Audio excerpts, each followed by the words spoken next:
So hi, welcome to End Credit Reviews on episode of After the Credits on End Credit Reviews.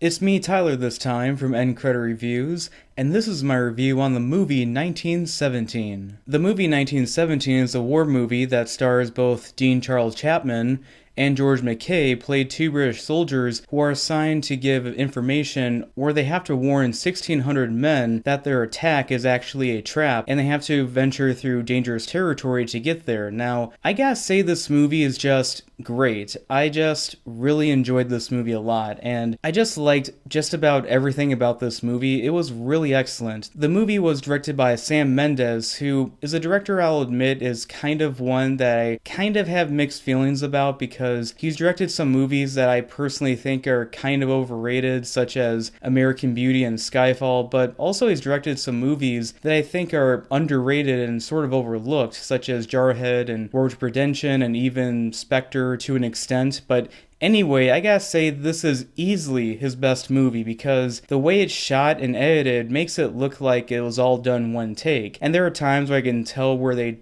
edited certain scenes to make it look like one take, but I gotta really tip my hat off to the cinematographer as well as the editors with this movie because they really pulled off something really spectacular. I think my favorite two parts of the movie is one of them is when one of the characters is running through like the ruins of this town that's been obliterated. It's at nighttime and the flares are going up and we see all these shadows going, and the music with it too, I just got chills during that, and I just love it when a movie just emotionally stirs me in that way because I feel like I'm actually emotionally invested for the character. It also has a ton of artistic value to it. The other, of course, is you see in the trailer where he's running with all the troops running and the shells are being fired and exploding. I love that shot too. It was great, and I do like how even he's like running into people because that's realistic. It wasn't necessarily perfect, like he just dodges everyone and they just conveniently avoid like running into him,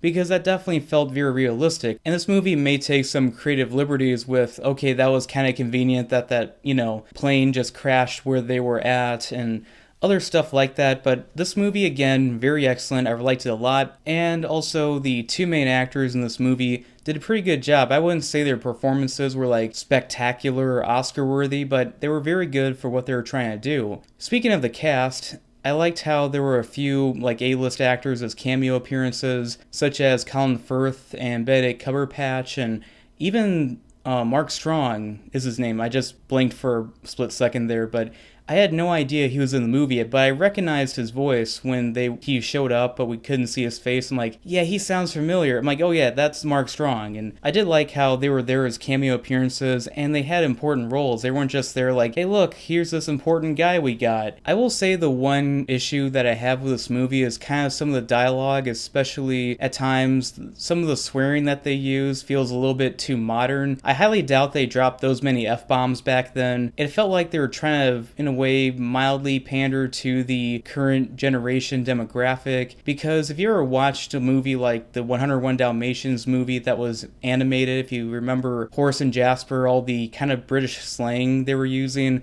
it was pretty creative, and this movie definitely could have used that because these guys are British. They can definitely come up with some very like witty insults and other kinds of ways to use that instead of just going for just casual F-bombs and so on and so forth. But anyway, so 1917 is a really excellent war movie, really beautifully shot, well executed, just everything about it, except for the mild gripes that I have with it, but everything else about it I highly recommend, and it's really nice to see World War I finally get more attention that deserves, because we don't really have too many World War I movies, at least American made, and I'm just really happy that in recent years it's gotten more attention, and this is easily one of the best World War I movies, if not one of the best war movies I've ever seen in my life, and I highly recommend seeing it in theaters, and I'm really happy I went to go see it. As for 1917, I give it about 3.5 stars out of 4. So anyway, this is Tyler from End Credit Reviews, and I hope you enjoyed this episode of After the Credits on End Credit Reviews, and I hope to make a lot more in the future. Please like and subscribe.